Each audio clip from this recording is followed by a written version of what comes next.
Bismillahirrahmanirrahim. Assalamualaikum warahmatullahi wabarakatuh. Mohon izin, kami dari kelompok C yang berakutkan saya sendiri, Muhammad Alif Ridwan, Notar 2301115, dan rekan saya. Saya Irfan Maulana dengan nomor taruna 2301111. Saya Nasional Widya Putri, nomor taruna 23011018.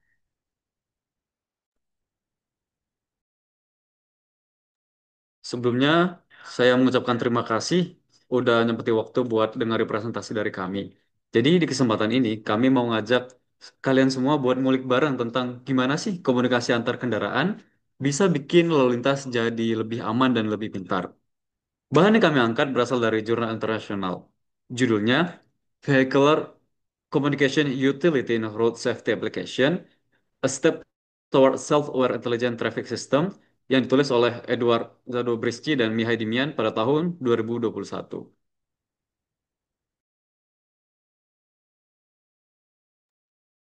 Latar belakang dari paper ini yaitu kecelakaan lalu lintas merupakan masalah global atau masalah secara umum yang menyebabkan lebih dari 1,3 juta kematian per tahun.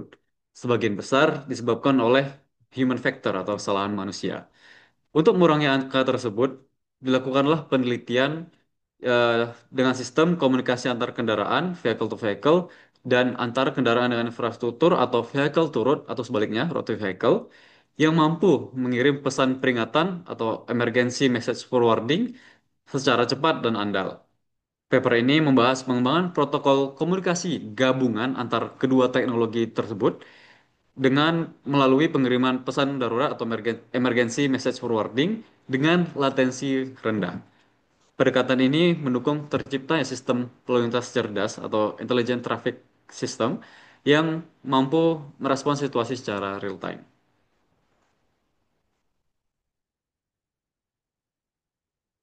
Nah, ini adalah tujuan penelitian. Yang pertama, mengembangkan protokol komunikasi umum atau vehicle to vehicle atau vehicle to road atau sebaliknya, road to vehicle dengan latensi rendah. Seperti yang bisa dilihat di gambar, ada kendaraan, ada roadside unit, dan ada juga internet. Jadi, kendaraan-kendaraan ini akan mengirimkan pesan dengan lainnya, itu disebut dengan vehicle to vehicle, teknologi V2V. Nah, di sini teman-teman bisa lihat juga ada roadside unit, RSU. Nah, ini adalah untuk memperpanjang jangkauan sinyal dari kendaraan tersebut. Jadi, kendaraan akan saling mengirim emergency message forwarding satu dengan lainnya. Roadside unit ini akan berfungsi untuk menjauhkan jangkauan eh, komunikasi tadinya. Nah, outputnya itu menyediakan sistem peringatan dini atau emergency message forwarding yang akan disebar antar kendaraan dan juga ke roadside unit. Tujuan ketiga yaitu meningkatkan keselamatan jalan raya melalui simulasi skenario lalu lintas.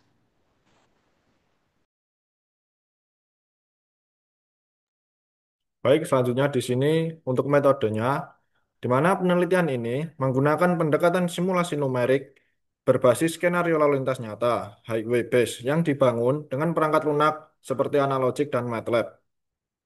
Simulasi dilakukan untuk membandingkan tiga jenis protokol komunikasi, yaitu V2V, vehicle to vehicle, vehicle to road, dan gabungan dari keduanya. Model kanal komunikasi menggunakan distribusi rincian untuk menggambarkan kondisi fading channel pada komunikasi nirkabel. Kemudian untuk parameter yang disimulasikan sendiri, yaitu mencakup kecepatan kendaraan, jumlah kendaraan, interval, power sinyal, jarak komunikasi efektif, lalu delay dan bit error rate.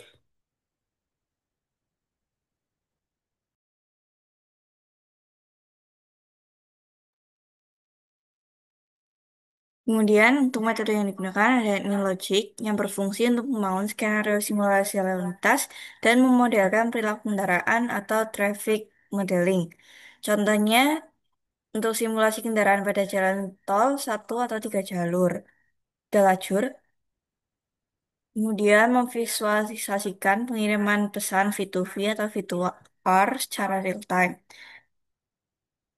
Kemudian untuk MATLAB berfungsi untuk melakukan simulasi komunikasi nirkabel, bisa menghitung bit error rate signer to noise, dan lain-lain.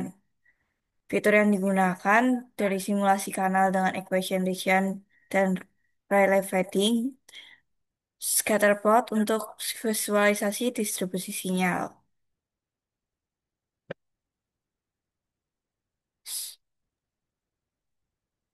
Nah, masuk ke teknologi utama yang digunakan. Jadi, dalam penelitian ini ada yang namanya Dedicated Short Range Communication yang berfungsi sebagai komunikasi nirkabel yang dirancang khusus untuk kendaraan, yang mana memiliki keunggulan mengirim data secara cepat antar kendaraan, V2V ataupun V2R, bahkan saat kendaraan itu sendiri bergerak cepat. Contohnya, mobil A mengerem mendadak karena melihat pejalan kaki. Nah, melalui Dedicated Short Range Communication ini, si mobil A ini bisa mengirim sinyal ke mobil B dan mobil C yang ada di belakangnya secara cepat. Kemudian ada multi-channel communication yang digunakan untuk mengatasi interferensi antar komunikasi, yang mana sistem ini memungkinkan kendaraan untuk berkomunikasi secara simultan dan menurunkan latensi pengiriman pesan-pesan penting itu sendiri.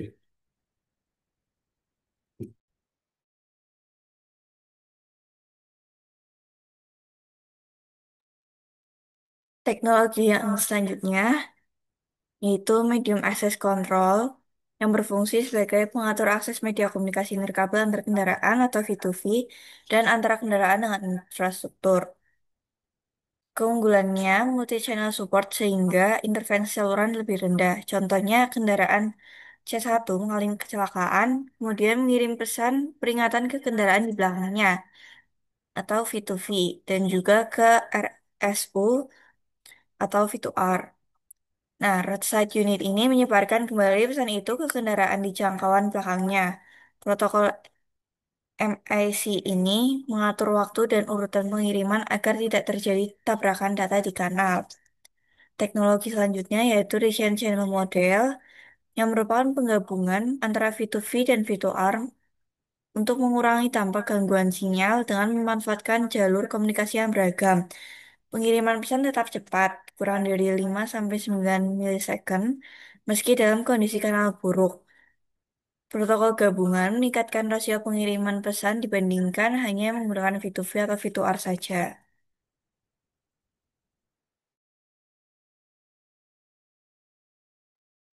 Baik, di sini saya akan menjelaskan mengenai model komunikasi V2V atau V2R dan sebaliknya.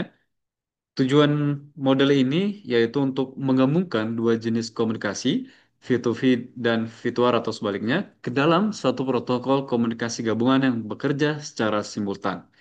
Contohnya, sebuah kendaraan saya kodekan dengan C1, mengalami kondisi bahaya seperti kecelakaan, kerusakan mesin, atau mogok, atau lain-lainnya yang mengakibatkan lalu lintas di sekitarnya terganggu.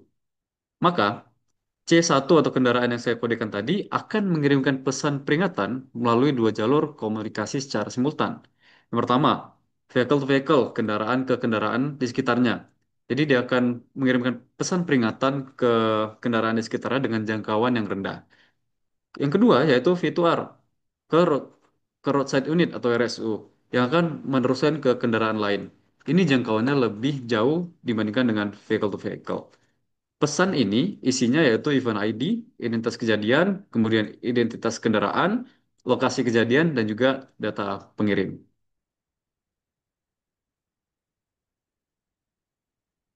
Nah, ini ada flowchart model komunikasi. Saya akan menjelaskan secara singkat. Yang pertama, penerimaan pesan peringatan.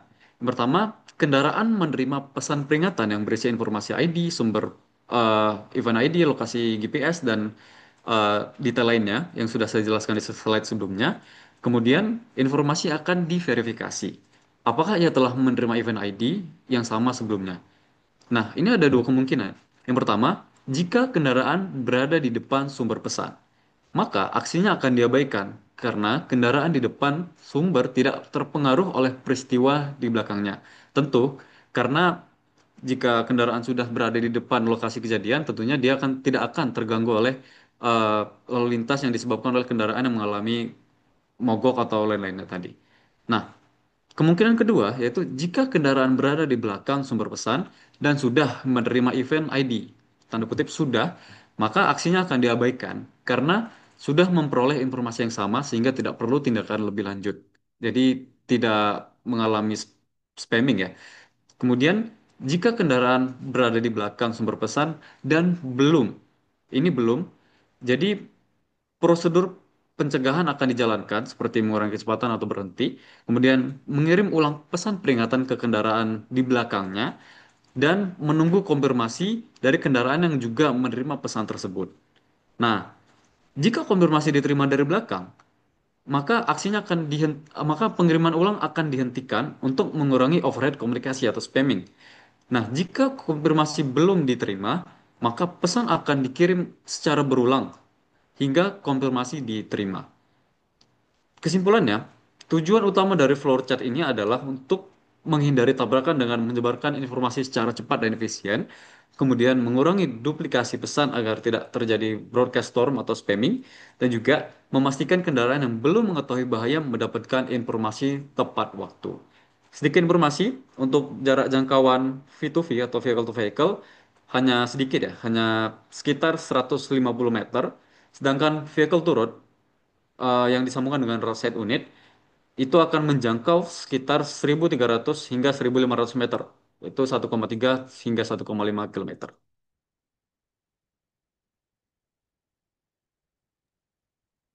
Baik, masuk ke hasilnya atau peningkatan. Bisa dilihat di tabel berikut ini. Adapun untuk aspek yang diukur sendiri ada tiga. Delay pesan, delivery ratio, dan kualitas sinyal. Yang mana dari ketiga aspek yang diukur tadi, diamati yaitu sebelum dan sesudah integrasi antara V2V dan V2R. Yang mana bisa dilihat di sini mengalami peningkatan, baik dari pengurangan delay, keandalan pengiriman, dan komunikasi yang lebih stabil. Ya, baik ke pengaruhnya sendiri. Yang pertama, keselamatan lalu lintas meningkat, di mana kendaraan bisa menerima peringatan kecelakaan lebih cepat, dan pengemudi atau sistem kendaraan bisa menghindari tabrakan secara aktif. Kemudian, mengurangi resiko kecelakaan beruntun, yang mana itu bisa diatasi lewat pesan peringatan dari mobil di depan yang akan diteruskan cepat ke mobil yang ada di belakangnya. Kemudian, mendukung internet transport system dan mobil otonom, yang mana dapat digunakan oleh mobil tanpa sopir dan berkomunikasi dalam menghindari bahaya. Kemudian di sini ada mengurangi beban jaringan dan gangguan komunikasi, yang mana dengan protokol gabungan dan teknik multi-channel, sistem bisa mengurangi tabrakan sinyal dan interferensi.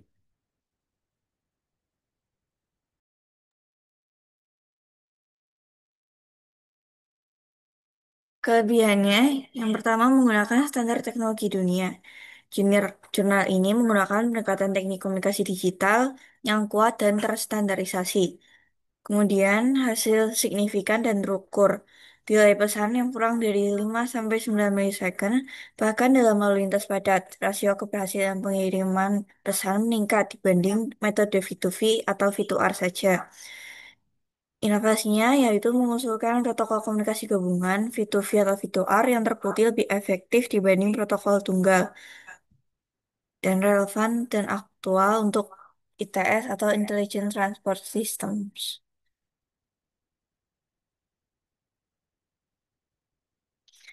Kesimpulan dari paper ini yaitu pertama, protokol komunikasi gabungan V2V atau V2R yang diusulkan terbukti meningkatkan efisiensi dan keandalan dalam pengiriman pesan peringatan lalu lintas secara real time. Kedua, sistem ini mampu mengurangi latensi pengiriman pesan hingga di bawah 5-9 milidetik, menjadikannya ideal untuk diterapkan pada sistem keselamatan lalu lintas berbasis digital dan cerdas. Kemudian ketiga, implementasi model fading channel dengan distribusi region dan simulasi skenario multiline menunjukkan bahwa protokol ini unggul dibandingkan mendekati komunikasi tunggal atau V2V dan V2R saja.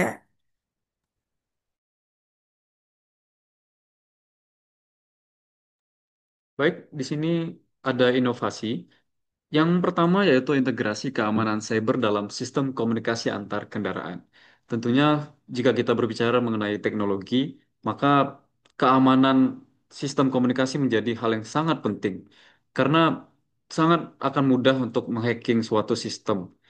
Jadi dalam sistem komunikasi V2V maupun V2R ini, keamanan data menjadi elemen yang sangat krusial untuk mencegah potensi ancaman seperti spoofing atau pengiriman pesan palsu oleh pihak jahat, jamming atau gangguan sinyal, ataupun pencurian data.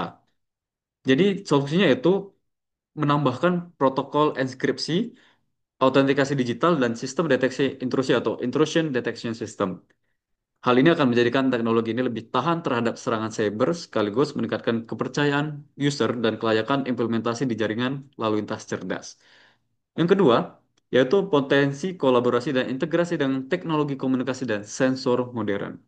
Ini kami namakan dengan Cellular Vehicle to Everything. Ini mungkin akan saya bahas di slide berikutnya.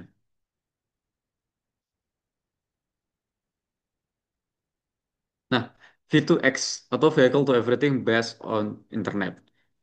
Jadi vehicle to everything yaitu sistem komunikasi yang memungkinkan kendaraan untuk berbicara dengan pertama kendaraan lain atau V2V, rambu atau lampu lintas, pejalan kaki atau vehicle to pedestrian, dan juga jaringan atau cloud, vehicle to network.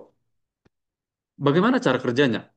Nih, misalkan mobil kamu punya akses internet.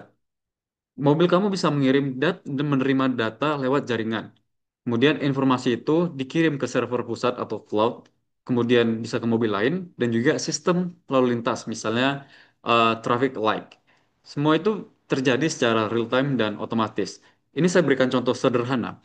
Di jalan tol, ada kecelakaan eh, di depan. Mobil A akan mengirim info lewat internet, kemudian masuk ke server pusat, dan dikirim ke mobil B yang berada di belakang. Jadi mobil B ini dapat peringatan dan bisa menghindar lebih awal. Selain itu, mobil juga bisa dapat info cuaca buruk, kemacetan dari server pusat, dan lain-lain. Sehingga eh, keuntungan dari vehicle to everything based on internet ini, yang pertama, komunikasi bisa lebih luas, peningkatan keselamatan, efisiensi lalu lintas, dan juga mendukung untuk kendaraan otonom.